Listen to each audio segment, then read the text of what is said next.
E continuando com a nossa série maravilhosa de analisando as princesas da Disney, hoje com vocês a história oculta, não contada, não analisada até então, da Bela Adormecida da Princesa Aurora.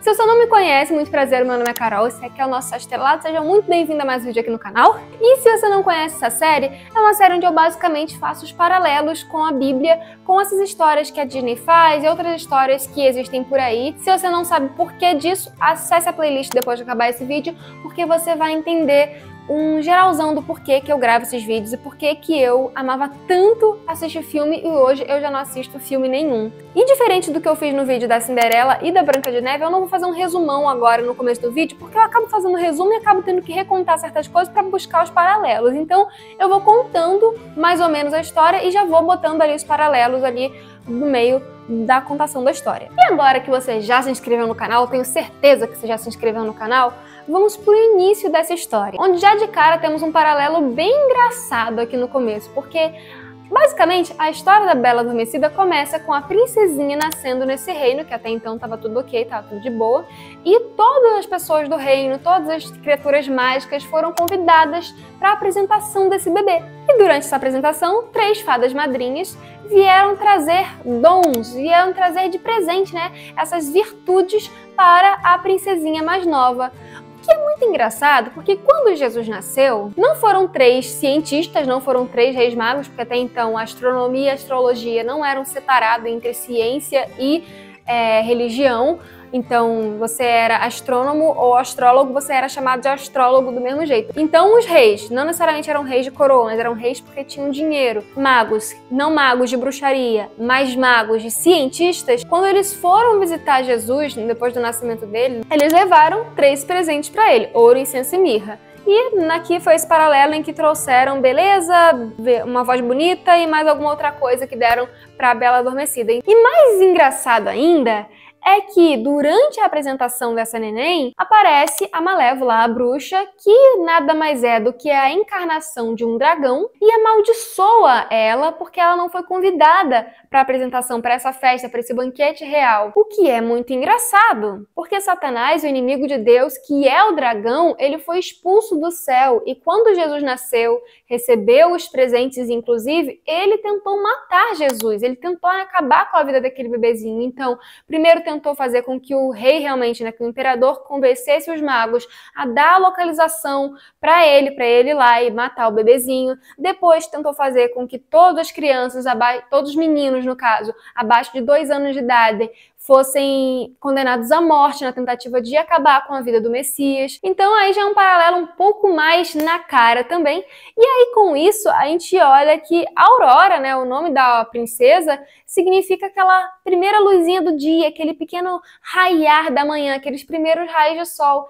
E nós sabemos que Jesus, ele é a brilhante estrela da manhã. Ele é aquela estrela que resplandece um pouco antes do raiar do dia. Ele é a luzinha da aurora, ali como está escrito em Apocalipse 22:16. Então, novamente, não sou eu quem estou fazendo paralelo espiritual. O próprio filme já fez o paralelo espiritual. Inclusive, tem 2 personagens que têm nomes bíblicos. Estevão, que é o pai dela, e Sansão, que é o pai do cavalo. Que é o pai do cavalo, é ótimo.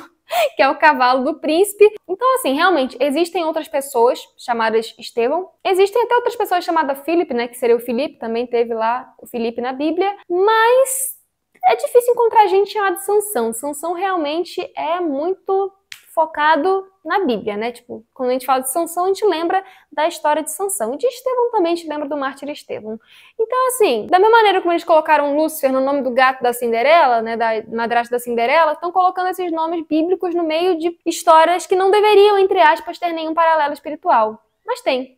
Então, são dicas aí, né, pra gente ficar pensando. Só pensamentos aí pra gente pensar, botar a cabecinha pra funcionar. Acontece que a Aurora, ela vai viver ali uma vida simples, uma vida pacata, uma vida isolada do resto da sociedade ali, com as fadas madrinhas que levaram ela depois do feitiço da Malévola, que, né, no caso falava que aos 16 anos, antes de fazer 16 anos ou antes de fazer 17 anos, ela ia espetar o dedinho numa roca e ia cair morta ali, mas acaba que a outra fada madrinha consegue fazer com que ela não caia morta, mas cai apenas dormindo e num sono profundo, desmaiada em coma, onde somente um beijo de amor verdadeiro poderia libertar ela. Enfim, é engraçado, Porque Jesus também, ele cresceu até os seus 12 anos, que seria a idade adulta ali, né, quando o menino passa pelo bar mitzvah na cultura judaica e vira um homem, propriamente dito, e no caso aqui 16, 17 anos seria a maioridade dessa princesa no reino dela. Basicamente, Jesus também, ele cresceu sem saber exatamente. Ele sabia, obviamente, porque a mãe contava pra ele o que aconteceu, mas ele só tomou consciência da divindade dele, ele só tomou consciência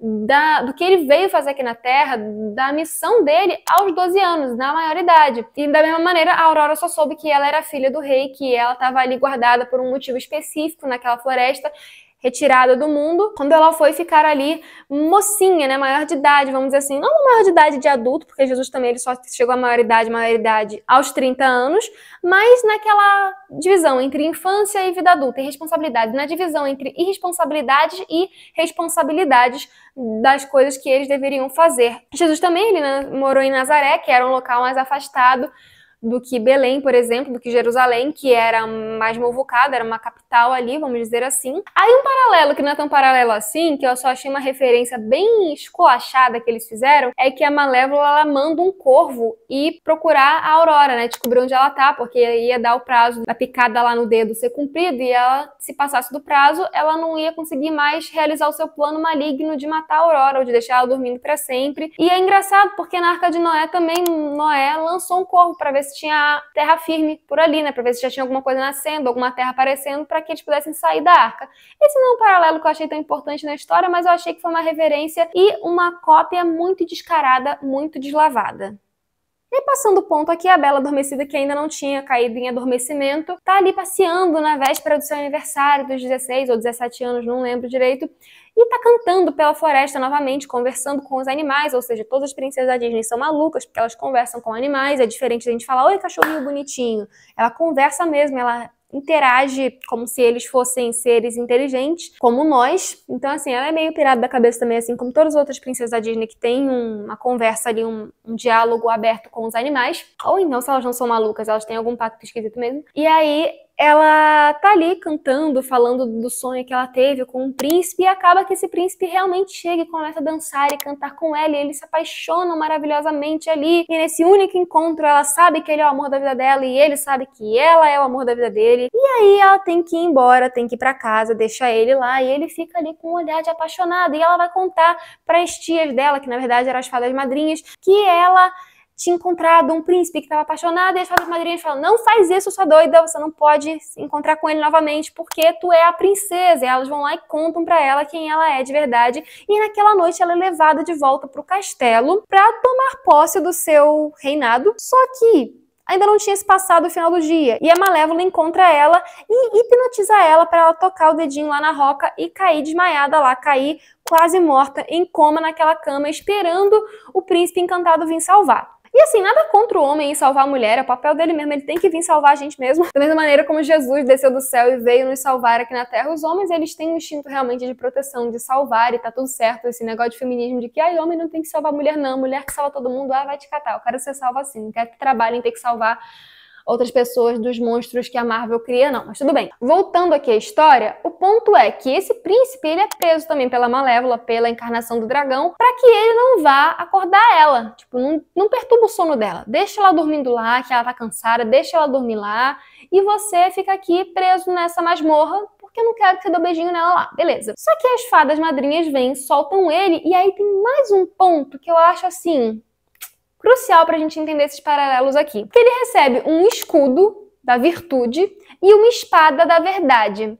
Olha só se na Bíblia nós não temos uma armadura da fé, não é mesmo? Deixa eu lembrar aqui quais são os pontos. Nós temos aqui o capacete da salvação, o escudo da fé, a espada do Espírito, a couraça da justiça, o cinto da verdade, o evangelho da paz. Então, assim foi mais uma imitação muito descarada, porque realmente ele vai lá e vence o dragão logo após, ricocheteando os poderes do dragão com o escudo e ao mesmo tempo cravando lá, matando, derrotando o dragão com a espada que eles chamam de espada da verdade. A Bíblia é a nossa espada, realmente ela tem a verdade. E até esse momento, depois, já que ele vai lá, realmente consegue beijar a princesa, acorda, todo mundo vira feliz pra sempre, aí acaba a história. Até esse momento parece que não, poxa, até que essa história tem um ensinamento bom, não é um ensinamento tão estranho, tipo, diferente da Cinderela, que no filme 2 ela quer ir contra as regras do castelo e quer ir contra os 10 mandamentos, que seria, no caso, esse paralelo. Poxa, a Bela Adormecida, a Aurora, ela não faz nada demais, ela só tá ali realmente querendo entender quem ela é e acaba encontrando alguém, gosta dessa pessoa e casa no final.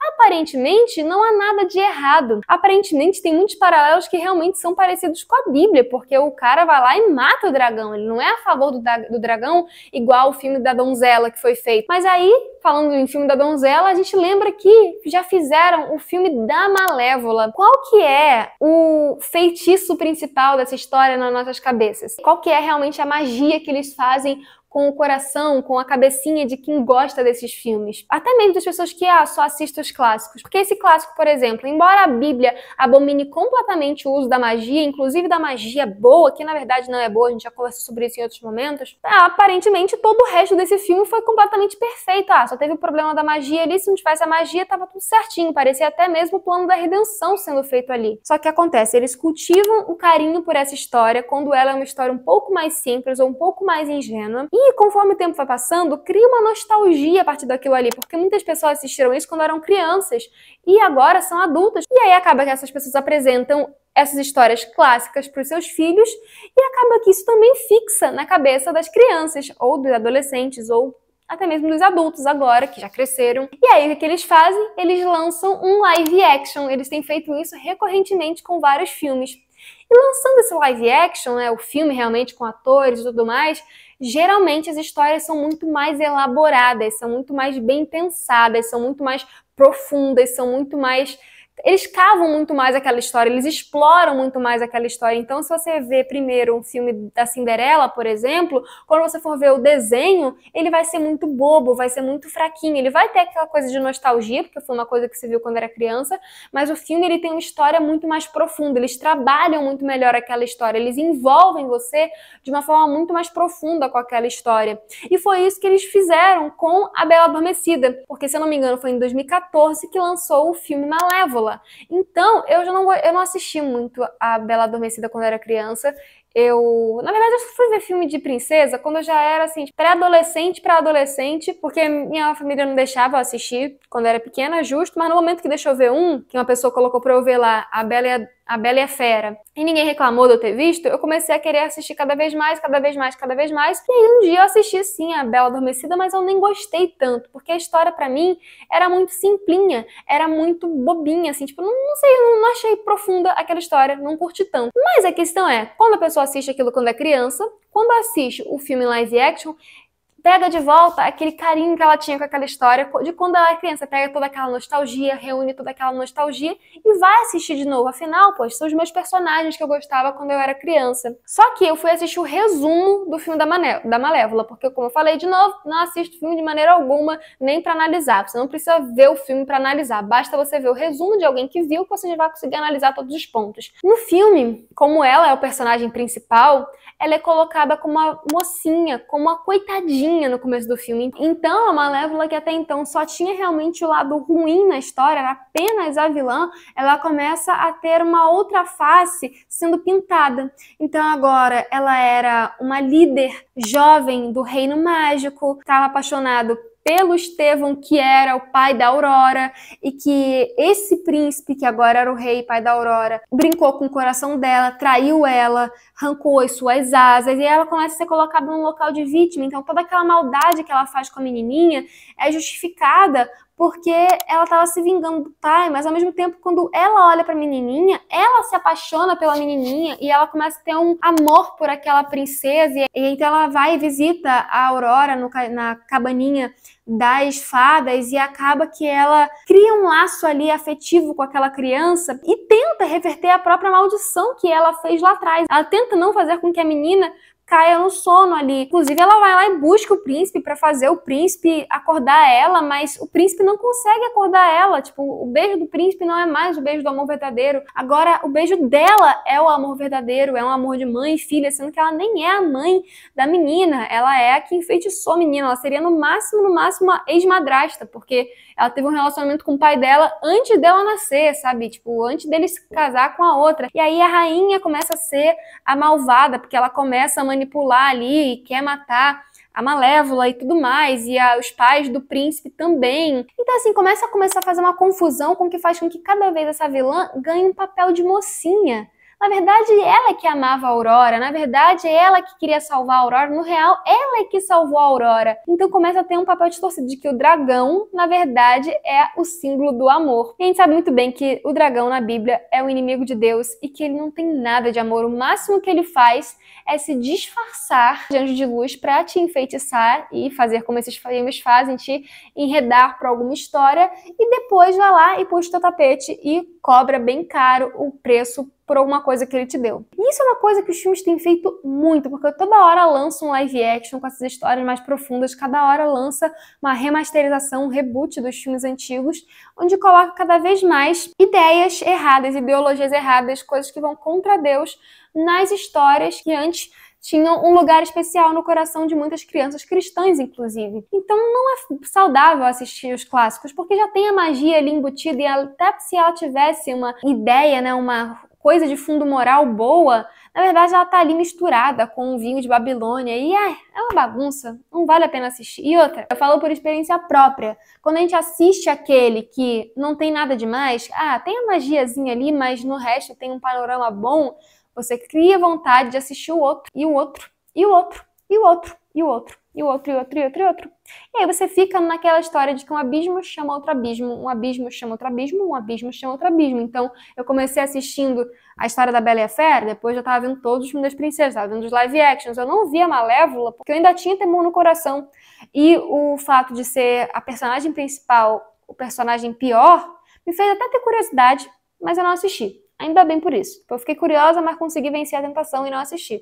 Mas a Cinderela eu vi, da Bela e a Fera eu vi, daqueles primeiros live actions da Branca de Neve, que a Disney, não foi o que a Disney fez, que a Disney ainda nem lançou live action da Branca de Neve, mas tem vários pontos aí da Bela de Neve, tem da Branca de Neve, no caso, que ela é guerreira e tudo mais, ou então as outras histórias que são baseadas em Cinderela, Cinderela pra sempre, um negócio assim, tudo isso eu assisti, porque um abismo chama outro abismo. E hoje eu dou glória a Deus que eu tô livre desse feitiço, porque realmente é enfeitiçante e o negócio te prende, que você fica, larga de mim, que é uma perda de tempo. Mas é isso, o vídeo já ficou enorme, eu tenho que editar ele ainda. E é isso, fiquem com a graça e a paz de Jesus Cristo em cada um dos nossos corações. Deixa a sua inscrição aqui no canal, deixa a sua curtida, o seu comentário, compartilha esse vídeo para que mais pessoas possam ser despertas. Mais despertas do que a Branca Adormecida é ótimo. Mais despertas do que a Bela Adormecida foi nessa história, até porque ser desperta pelo dragão é um pouco complicado. Mas é isso. Tchau!